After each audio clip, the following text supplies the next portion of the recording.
Okay, great. Who wants to? How's it going? Well, this was the question I posed before.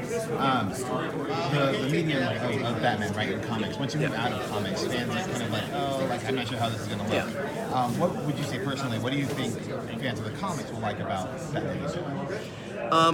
I think that fans of Batman will obviously, some of them will be like, well, that's bullshit. We'll always get that. Or that didn't make any sense, or that would never happen. I didn't know I wanted this so much until I saw it, and I went, why doesn't DC let everybody do this? You know, I know we get the Elseworld stories, and that's great. I love to see Batman in other time periods. I love to, but they didn't even need an Elseworlds excuse for this. They're just like, oh, we're just gonna make it, Japan crazy, and you'll get to see. Yeah, there's gonna be something for everyone, I think, and there's very likely for the hardcore Batman fans, there's gonna be something that's gonna turn them off.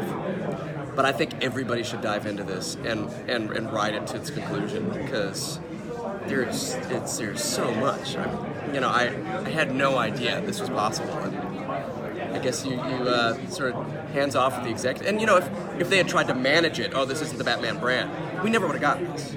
It would have been sanitized, or it wouldn't have happened at all. But I'm so glad it did, because you can have this and you can have your favorite Batman.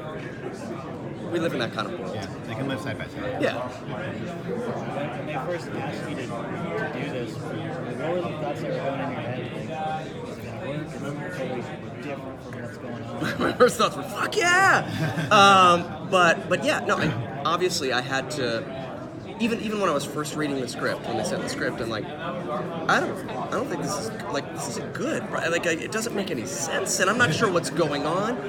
And then I went into the recording session, and they were like, here, let us show you some of what we're about to do. And as soon as I saw the visuals, everything clicked.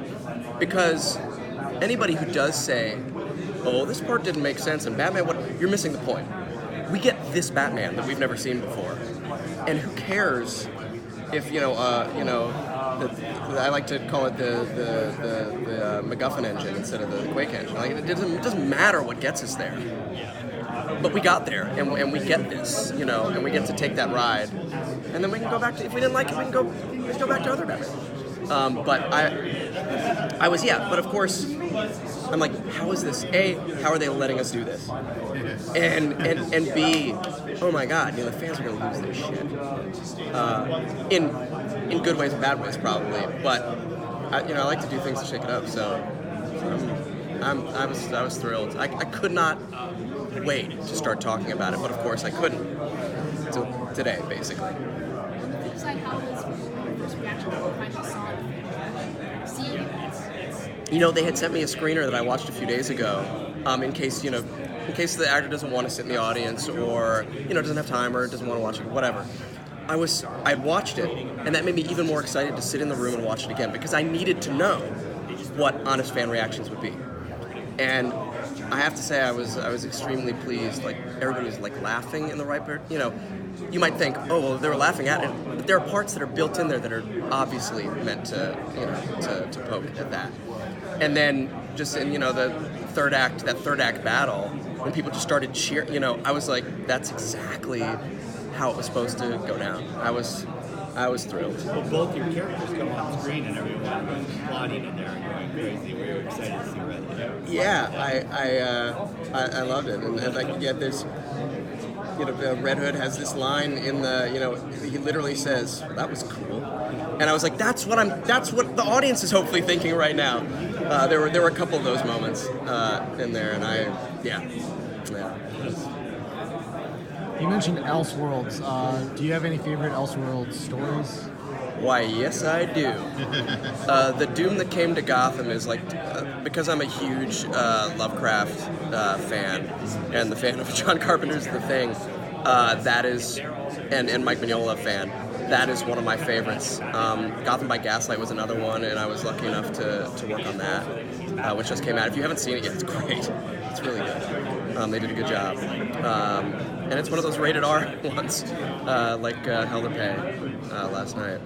But yeah, I guess Gaslight and Doom That Came to Gotham probably my two favorite. Do you like that DC's going more R-rated now? Because that explores more areas. I do. I like that they've opened that up. I don't think they should just do that. It's like it was, my problem with a lot of the DC movie universe is they're like, oh, Batman was dark, and that people liked Dark Knight. Let's make everything dark. I think that's the wrong way to go. And so I think yes, because it's opened up a whole new type of storytelling for the DC universe and these characters. But I don't think we should abandon, the less dark, less gory and sex-filled and violence-filled ones as well. I mean, there's a huge place for that. Because I still want to watch those. I still want to, do more Batman Limited or whatever it is. Yeah. What's your go-to Batman? Go-to Batman. Not just film, but like your iteration of Batman. You mentioned the Gaslight and is there one that you always go back to? Dark Knight Returns. Yeah. Frank Miller's Batman changed my life. When I was reading comics. I mean, and to a lot of us, it did. That is a huge touchstone for me in my life and in the world of Batman.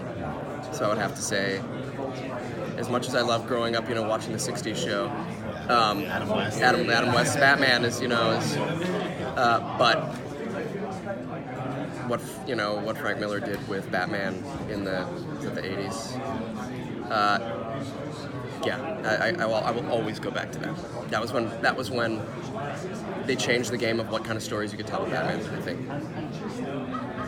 Do you have a favorite Batman iteration on screen? On screen? Nipples? No.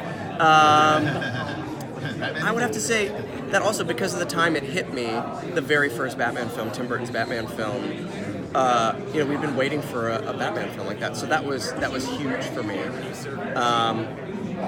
So I think that probably sticks with me. It was funny, we all showed up at the theater, we all read The Dark Knight, like it was still living in our heads, and we were hoping that that's the movie we would get, which of course we didn't. But we all showed up with Sons of the Batman painted on our faces and long coats and stuff, which you really shouldn't do these days. Plastic shotguns and stuff like that, not a good idea. No. The world has changed. But yeah, it was, it was a good time for Batman. Thank you.